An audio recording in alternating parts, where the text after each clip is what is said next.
Je sais que le titre de la vidéo te fait peur et que tu penses déjà que c'est une arnaque et que c'est impossible. Pourtant, dans la crypto, c'est bel et bien possible. Grâce à quelques procédés dont je vais te parler dans cette vidéo, il est possible de faire de l'argent en dormant. Avant de t'expliquer tout ça, je me présente rapidement. Je m'appelle Arthur, j'ai 19 ans et je suis passionné d'entrepreneuriat et en particulier de crypto depuis quelques années maintenant. J'ai commencé à m'intéresser à l'écosystème de la crypto en 2019 et depuis, j'ai réussi à faire pas mal de gains et ça m'a plutôt bien réussi. Du coup, j'ai créé cette chaîne YouTube entre autres pour parler de la crypto ou de tout autre aspect entrepreneurial qui m'intéresse et essayer de partager tout ce que je peux apprendre sur le long du chemin. Aujourd'hui, vous l'aurez compris, on va parler de crypto. La crypto qui est un monde assez incroyable qu'on peut presque comparer à un Far West tellement il y a de choses, tellement il y a de folie à l'intérieur de cet écosystème. Comme je vous l'ai dit, je suis tombé dedans en 2019, je suis littéralement tombé amoureux et j'ai trouvé surtout des moyens de faire énormément d'argent pour mon âge. Aujourd'hui, je vais justement vous en partager quelques-uns que j'utilise tous les jours. C'est pas juste des trucs que je vous partage comme ça, c'est vraiment des procédés que j'utilise et qui me font réellement gagner de l'argent. On va tout de suite commencer et je vais vous présenter la première manière de gagner de l'argent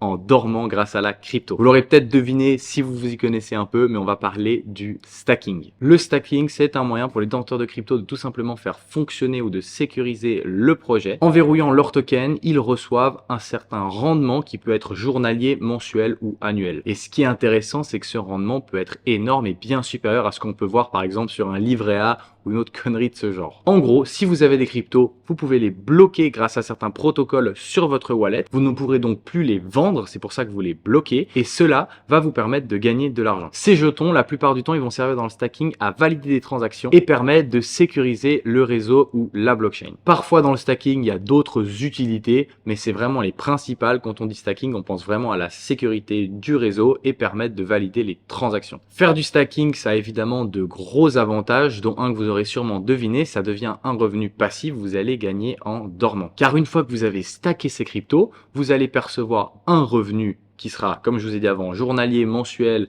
ou tout simplement seconde par seconde sans rien faire. De plus, si vous stackez vos cryptos sur souvent certaines plateformes, vous pouvez même être éligible à des airdrops et à des récompenses supplémentaires qui peuvent encore augmenter ce que vous gagnez. Un autre avantage, c'est que vous allez tout simplement participer à la sécurité et à la stabilité du réseau. Si vous achetez par exemple des tokens d'une blockchain que vous appréciez, d'un projet que vous appréciez, en stackant, vous allez aider à ce projet tout simplement réussir. Et en plus, plus les personnes vont stacker leurs cryptos, moins il y en aura de disponibles sur le marché, donc il y aura de moins en moins de pression baissière. Ce qui va potentiellement permettre à vos tokens, si c'est en assez grand nombre, de mieux évoluer dans le temps et d'avoir plutôt une pression haussière. Alors attention parce qu'il y a évidemment des risques comme dans chaque aspect de la crypto. Quand vous faites du stacking, vous vous exposez évidemment à quelques petites problématiques qui peuvent arriver en cours de route. Évidemment, la première qui est présente absolument partout dans le monde de la crypto, c'est le risque de scam et de perdre vos fonds. La deuxième, c'est que vu que vous mettez vos jetons en stacking, vous les bloquez. Vous ne pouvez donc pas vendre.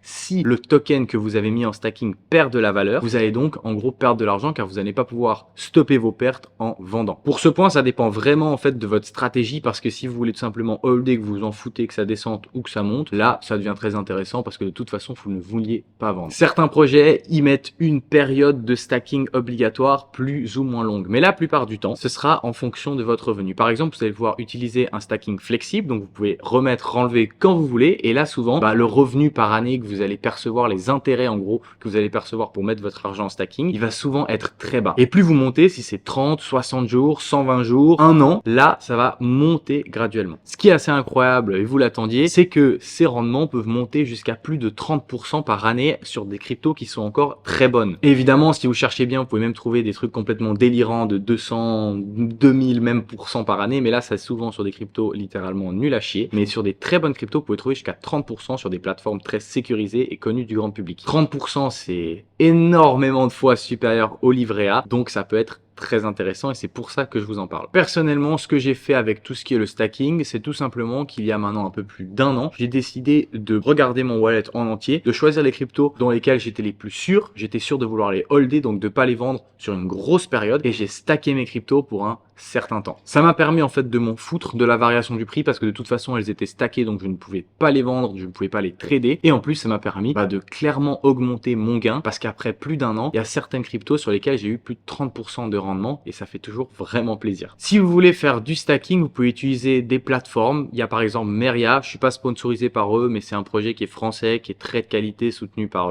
Asher, que vous devez sûrement connaître si vous regardez cette vidéo. Vous pouvez trouver déjà de très jolis API, donc des rendements par année, qui peuvent monter, il me semble, jusqu'à 15, 20, 25, 30%, je suis pas exactement sûr, mais il me semble que c'était plus ou moins ça. Sinon, vous pouvez rester sur une plateforme normale, comme par exemple Binance, un échange centralisé. Binance, par exemple, propose sur le sol actuellement pour 120 days de lock où vous ne pouvez pas vendre un API de 9%. Donc, c'est vraiment pas mal et mieux vaut pas le prendre à la légère si vous voulez gagner un peu plus d'argent sans rien faire. Je vais maintenant vous parler de la deuxième manière de faire de l'argent en dormant grâce à la crypto. Mais juste avant, je voulais vous demander de vous abonner si vous aimez mon contenu. Beaucoup de gens regardent mais ne s'abonnent pas et ça me ferait vraiment plaisir si vous pouvez vous abonner. Donc voilà, on continue. Le farming crypto, c'est quelque chose qui ressemble dans le principe pas mal au stacking, mais qui est sacrément différent. C'est quelque chose de très populaire dans l'écosystème de la DeFi, qui a eu vraiment ses heures de gloire entre 2017 et 2021. En gros, le farming crypto, qui est également connu sous le nom yield farming en anglais, c'est une méthode permettant aux détenteurs de crypto-monnaies de gagner des récompenses en fournissant de la liquidité au projet en DeFi. Les utilisateurs vont fournir des paires de crypto-monnaies sur des pools de liquidité afin d'y apporter tout simplement de la liquidité. Une paire, c'est tout simplement deux cryptos qui vont ensemble, qu'on peut acheter pour vendre l'une contre l'autre. Par exemple, des USDT contre de l'Ethereum ou alors des Ethereum contre de l'Uni, la crypto d'Uniswap. En échange de cette liquidité, les personnes qui mettent leur paire à disposition vont recevoir en fait des récompenses qui peuvent être très alléchantes parfois. Alors de nouveau, ça vous apporte tout simplement un revenu passif, car une fois que vous avez mis les paires dans la pool de liquidité, vous pouvez tout simplement arrêter de faire quoi que ce soit et juste attendre que l'argent arrive petit à petit. Ce qui est pas mal aussi, c'est que c'est très flexible. Vous pouvez en fait mettre sur tellement de pools de liquidité différentes, donc avoir des paires différentes, que ça en devient facile de trouver les plus avantageuses. De nouveau, attention, car il y a quand même des risques. On en reparle, les scams, les problèmes. Là, on est vraiment en plus sur des protocoles défis qui peuvent être parfois un peu moins bien faits. Donc ça comporte toujours beaucoup de risques de ce côté-là pour les arnaques et les problèmes tout simplement techniques. De plus, en farming, ces deux tokens ensemble, il peut y avoir beaucoup de volatilité, ce qui peut créer des écarts entre les deux et déséquilibrer en quelque sorte votre paire, même si elle va toujours du coup rester équilibrée. Et ça peut vous créer une certaine variation et vous faire un peu perdre des fonds. En résumé, le crypto farming permet aux détenteurs de crypto-monnaies de gagner des récompenses en fournissant de la liquidité à des protocoles DeFi. Bien que cela puisse offrir des rendements qui sont sacrément attractifs, il y a quand même pas mal de risques qui sont associés à ça, plus qu'au stacking à mon avis, et surtout ça demande une certaine expertise du marché. Pour trouver les pools de liquidité les plus intéressantes, parfois il va falloir avoir certaines connaissances, il va falloir vraiment connaître le monde de la DeFi, aller sur son ordinateur, c'est pas simplement se connecter sur Binance et mettre en stacking, ça peut être un peu plus compliqué. Donc si vous êtes encore débutant dans le monde de la crypto, je conseille plutôt le stacking que le farming. Par contre, je peux vous parler d'expérience que des fois ça peut être littéralement incroyable. En 2021, je me suis mis sur une pool de farming et je gagnais, attention, plus de 2200% par année. En gros, ça veut dire 1 x 20 par année. Et j'ai gardé mes tokens, je dirais, environ pour 6 mois et j'ai fait des gains qui sont carrément incroyables, même si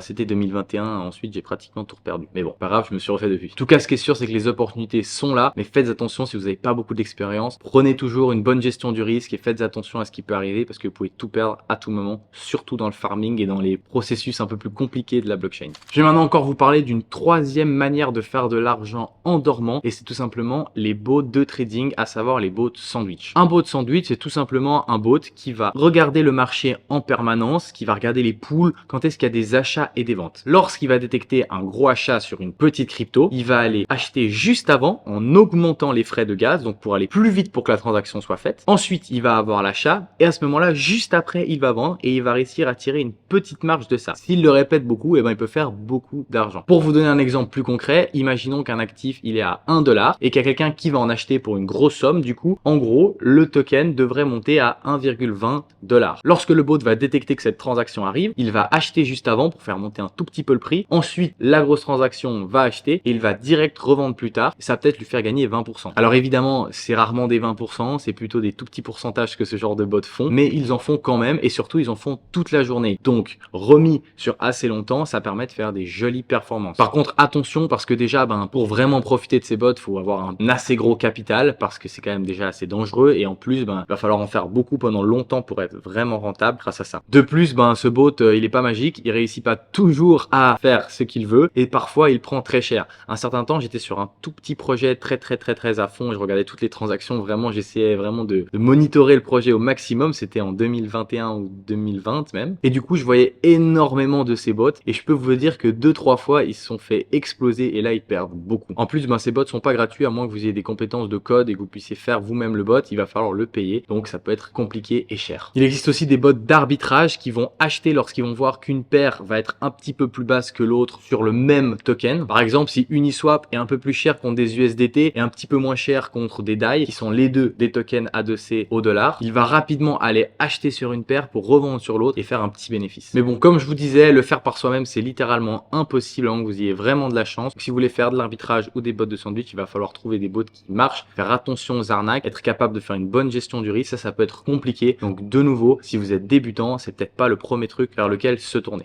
Je viens de vous présenter du coup 3 manières de faire de l'argent en dormant en crypto. Moi personnellement, je me concentre vraiment sur le stacking comme je vous ai dit en début de vidéo. J'achète des cryptos dans lesquels j'ai vraiment confiance, je les pose en stacking pour assez longtemps, parfois 6 mois, parfois presque 1 an et je laisse tout simplement tourner. Ça me permet, comme je vous ai dit, de gagner pas mal d'argent, mais attention parce qu'il y a quand même du risque, parce que si cette crypto que j'ai mis, elle décide de faire que descendre, je perdrai de toute façon de l'argent même si j'ai mon stacking. Mais bon, personnellement, c'est un choix que j'ai fait parce que je savais que de toute façon, je voulais holder ces cryptos peu importe où le prix allait et c'est un choix qui pour l'instant m'a bien récompensé. Voilà, n'hésitez pas à me dire votre avis dans votre commentaire si vous préférez le stacking, le farming ou quoi que ce soit d'autre. Ça m'intéresse. Si vous avez encore une autre méthode pour gagner de l'argent en dormant en crypto, ça m'intéresse encore plus parce que moi, je travaille aussi en crypto, j'ai aussi envie de pouvoir gagner de l'argent en dormant. Donc, n'hésitez pas à me le dire dans les commentaires. Sinon, j'espère que cette vidéo, elle vous a plu. N'oubliez pas que toutes les manières de gagner de l'argent que je viens de vous partager peuvent être très dangereuses. Donc, faites une bonne gestion du risque, faites attention et j'espère pour vous qu'elles fonctionneront si vous choisissez de prendre l'une d'elles. Je vous souhaite une excellente journée. Ciao, c'était Arthur.